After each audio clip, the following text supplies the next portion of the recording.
Mari kita berdoa. Bapa Sorgawi, Bapa yang kami sembah dalam nama anak-Mu Tuhan Yesus, sungguh kami sangat bersyukur, berterima kasih kepadamu Bapa untuk segala kasih kebaikan kemurahan Tuhan yang masih Tuhan nyatakan kepada kami sampai dengan pagi hari ini, di mana kami boleh tidur dengan tenang, bangun dengan selamat pada pagi hari ini tanpa kekurangan suatu apapun. Itu semua karena kebaikan kemurahan Tuhan. Sebelum kami memulai aktivitas kami, izinkan kami untuk bersekutu dengan Tuhan, berdoa, memuji muliakan nama Tuhan, dan mendengarkan kebenaran firman Tuhan melalui channel YouTube ini. Berbicara bagi kami Tuhan, nyatakan kuasa-Mu, nyatakan isi hati-Mu, karena kami telah siap untuk mendengarkan kebenaran firman Tuhan. Dalam nama Yesus kami berdoa, amin. Shalom ibu bapak saudara terkasih dalam nama Tuhan kita Yesus. Semangat pagi.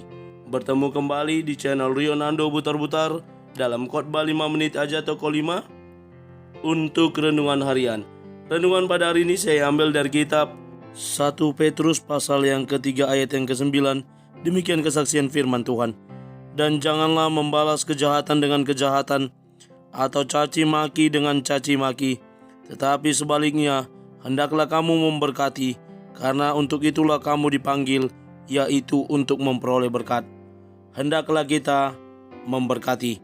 Berbicara tentang memberkati berarti kita mendoakan supaya Tuhan mendatangkan berkah dan mendatangkan kebaikan atau keselamatan bagi kita dan juga orang lain. Dari pengertian tersebut sangat jelas bagi kita bagaimana kita melakukan perintah Tuhan dalam hal saling memberkati. Memberkati orang lain atau saudara-saudara kita adalah ketika kita mendoakan yang baik bagi mereka, ketika kita mendatangkan kebaikan atau keselamatan bagi hidup mereka. Kita sedang memberkati saudara kita, teman kita, ketika kita sedang memikirkan apa yang baik yang dapat kita berikan kepada mereka atau yang dapat kita lakukan kepada mereka. Ketika hati kita dan pikiran kita dipenuhi dengan apa yang baik, kita akan menyampaikan juga hal yang baik. Kita juga akan melakukan dan mengupayakan hal yang baik bagi teman kita, bagi saudara kita. Dan ini dianggap sebagai hal yang sangat istimewa. Sebab ketika Tuhan memberikan perintah ini kepada kita, perintah untuk hidup saling memberkati, maka kita sudah menjadi anak-anaknya, sudah menjadi hamba-hambanya, sudah menjadi para pengikutnya yang dapat melakukan kebaikan, yakni hidup saling memberkati.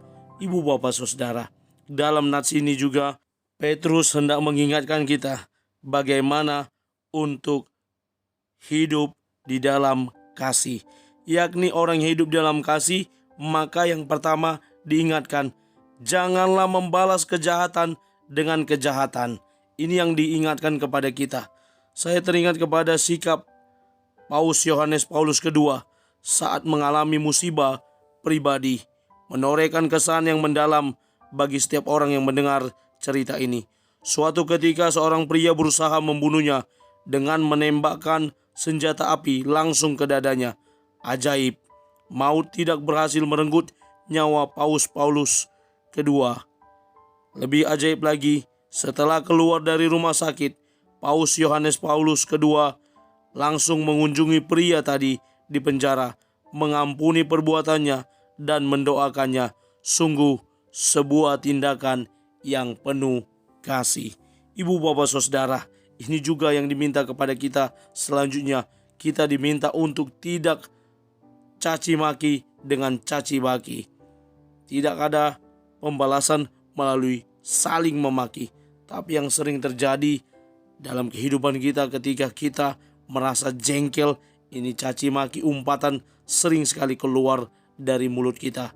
Kita kembali diingatkan untuk memberkati orang lain. Karena apa? Dikatakan untuk itulah kita dipanggil, yaitu untuk memperoleh berkat. Ketika kita boleh memberkati orang lain, kita juga memperoleh berkat. Marianne Williamson berkata, jika saya memilih untuk memberkati orang lain, saya akan selalu merasa lebih diberkati. Lalu saya kutip dari renungan harian Panggilan hidup kita adalah hidup dalam kasih-Nya dan menjadi saluran kasih-Nya bagi sesama. Karena itu Ibu Bapak, mari kita membiasakan hidup kita untuk saling memberkati dan menjauhkan diri dari sikap dan karakter hidup yang saling caci mencaci. Kiranya Tuhan menguatkan kita, memampukan kita untuk menjadi para pelaku kebenaran firman Tuhan yang hidup saling memberkati. Amin. Kita bersatu dalam doa. Terima kasih Bapa untuk firman-Mu yang telah kami dengarkan pada pagi hari ini, yang mengajarkan kami, mengingatkan kami, memampukan kami untuk hidup dalam kasih Tuhan, hidup saling memberkati satu sama lain, tidak membalas kejahatan dengan kejahatan, tidak membalas caci maki dengan caci maki. Sebaliknya, kami boleh belajar untuk hidup saling mengasihi dengan hidup memberkati orang lain. Terpuji nama Tuhan. Kami akan mulai hari kami dengan mengandalkan Tuhan. Di dalam Kristus Yesus Tuhan kami sudah berdoa dan mengucap syukur. Amin. Selamat beraktivitas. Tuhan Yesus memberkati. Shalom.